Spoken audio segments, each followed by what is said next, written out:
Hi. Imagine spending 40 years building a pension pot, reaching the number you were told would make retirement safe, and then discovering that number was never the real answer. Retirement arrives, and the questions change. How much can you safely take? What happens if markets fall immediately? Will inflation destroy your spending power? And what if you outlive the money? That is the biggest retirement lie, that reaching one magic number means your financial future is solved. It does not. A pension pot is only a pile of money. Retirement requires a plan for turning it into income for an unknown number of years. So why can two people retire with the same amount and experience completely different futures? Let's find out. Intro. Retirement conversations often focus on a target: £300,000, £500,000, or £1 million. But retirement is not a finish line. It involves markets, tax, inflation, health, spending, and time. Confirmation click.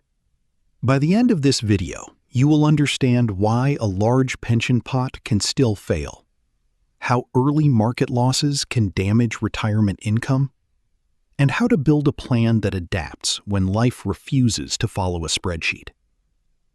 If you enjoy practical videos about UK pensions and retirement, subscribe because we upload videos like this every week. Transition. To understand the problem, meet two retirees who begin with exactly the same amount. But only one feels financially secure 10 years later. The magic number myth. David and Sarah both retire with around £500,000 in defined contribution pensions. They are the same age, expect similar state pensions, and plan to withdraw roughly 4% during the first year, about £20,000, then adjust their spending over time. On paper, their plans look identical. But David retires during several strong investment years. His withdrawals are partly replaced by growth, so his balance remains relatively healthy. Sarah retires just before a major downturn. Her pension falls while she is withdrawing money to live. To produce the same income, she must sell more investments at depressed prices. When markets recover, fewer investments remain to benefit. This is known as sequence of returns risk. The average return across 20 years could be similar for both retirees, yet the order of those returns can create very different outcomes. Investment-based retirement income remains exposed to market risk, which is why drawdown requires continued review rather than a one-time decision. Open loop. But market timing is only the first weakness in the magic number approach. Because even if investments behave well, your spending probably will not follow a neat calculator. Retirement spending is not a straight line. Many projections assume spending rises smoothly with inflation every year. Real retirement rarely works that way. During the early years, you may travel, renovate your home, replace a car, or help your children. Later, travel may decline, while health or care costs can increase. Housing costs, family responsibilities, and lifestyle choices also vary dramatically between households. The same pension pot can therefore mean comfort for one person and constant pressure for another. The better question is not, how large should my pension be? It is, what income will my lifestyle require? Which costs are essential? And which could I reduce during difficult years? A £1 million pension can be poorly managed. A smaller pension can be carefully structured. The balance gets the attention, but the withdrawal plan determines whether it lasts. Inflation changes the meaning of money.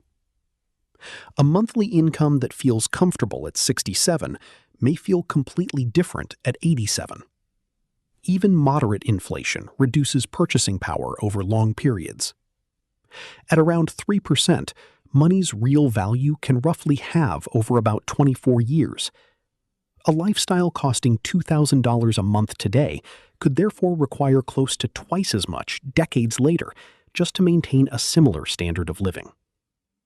Keeping everything in cash may feel safe because the balance does not visibly fall with markets, but inflation creates a quieter loss. The challenge is balancing short-term stability with enough long-term growth to support the later years of retirement. The state pension does not complete the plan. The full new state pension in 2026-27 is a little over £240 a week, or roughly $12,500 a year. Not everyone receives the full amount because entitlement depends on national insurance history and personal circumstances. It provides an important income foundation, but it may not cover the lifestyle many people expect, particularly when housing, travel, family support, and unexpected costs are included. There can also be a timing gap. The normal minimum private pension age is scheduled to rise from 55 to 57 in April 2028 for most people without protection. Anyone hoping to stop working early may need accessible savings to bridge the years before their state pension or other income begins. That gap may be invisible if you focus only on the final pension balance. Why this lie survives. To be clear, good regulated financial advisors do discuss inflation, longevity, tax, and investment risk. The wider problem is that retirement conversations often reduce everything to one target because a single number is easy to market and remember. Uncertainty is harder to explain. No one knows exactly how long you will live, what markets will do, what inflation will look like, or what care you may eventually need. People spend decades learning how to build a pension, but very little time learning how to spend it safely. What you should calculate instead. First, separate essential spending from optional spending. Housing, food, energy, insurance, and basic transport form your retirement floor. Travel, gifts, upgrades, and entertainment are more flexible. The more essential costs covered by dependable income, the less pressure placed on investments during market falls. Second, map every income source and its starting date. Include the state pension, defined benefit pensions, annuities, part-time work, rent, savings, ISAs, and defined contribution pensions. Do not assume everything begins on the day you leave work. Some income may start immediately. Other payments may not arrive for several years. Third, stress test the first 5 years. What happens if investments fall soon after retirement? Could you reduce optional spending temporarily? Could you use cash rather than selling investments immediately after a major decline? A cash reserve may help, although holding too much can leave more of your wealth exposed to inflation. Fourth, use flexible guardrails rather than making one rigid withdrawal promise. Review spending against investment performance, inflation, tax, and your remaining needs. After strong years, you may have room to spend more. After weak years, temporarily freezing or reducing withdrawals may protect the long-term plan. Fifth, model a longer life than you expect. Planning only to average life expectancy can be dangerous because many people live beyond the average. Your plan should not collapse simply because you remain healthy for longer than expected. Finally, review everything regularly. Markets change, tax rules change, your health changes, and your priorities change. A strategy that worked at 65 may need adjustment at 75. What if you have already retired using one fixed pension number? Does that mean the plan is broken? Not necessarily. It means the next review matters more than the original prediction. What to do if you are already retired? Start by comparing your current withdrawals with your remaining pension value and dependable income. Identify expenses you could pause during a weak market without seriously damaging your quality of life. Then check whether your investments still match your needs. Some retirees remain too aggressive and experience unnecessary volatility.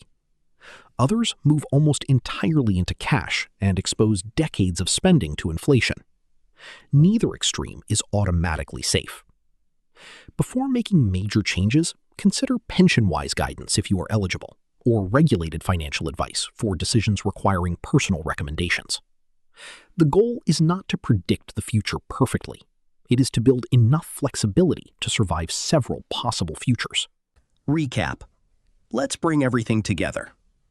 The biggest retirement lie is that one magic pension number guarantees financial security. It does not. Two people can retire with the same pot and receive very different results because of market timing, inflation, spending, tax, longevity, and when different income sources begin. A pension balance tells you what you have today. It does not tell you how much you can safely spend for the rest of your life. A stronger plan separates essential and optional costs, maps income by date, prepares for early market losses, uses flexible withdrawals, and is reviewed regularly. Retirement security is not created by crossing one financial finish line. It is created by building a system that can adapt. A system for strong markets, weak markets, higher prices, unexpected expenses, and a life that may last longer than any calculator predicts. So do not ask only, have I saved enough? Ask, how will this money produce income? What changes if markets fall? Which expenses are protected? And who will review the plan when life changes? Your retirement does not need a perfect prediction. It needs options.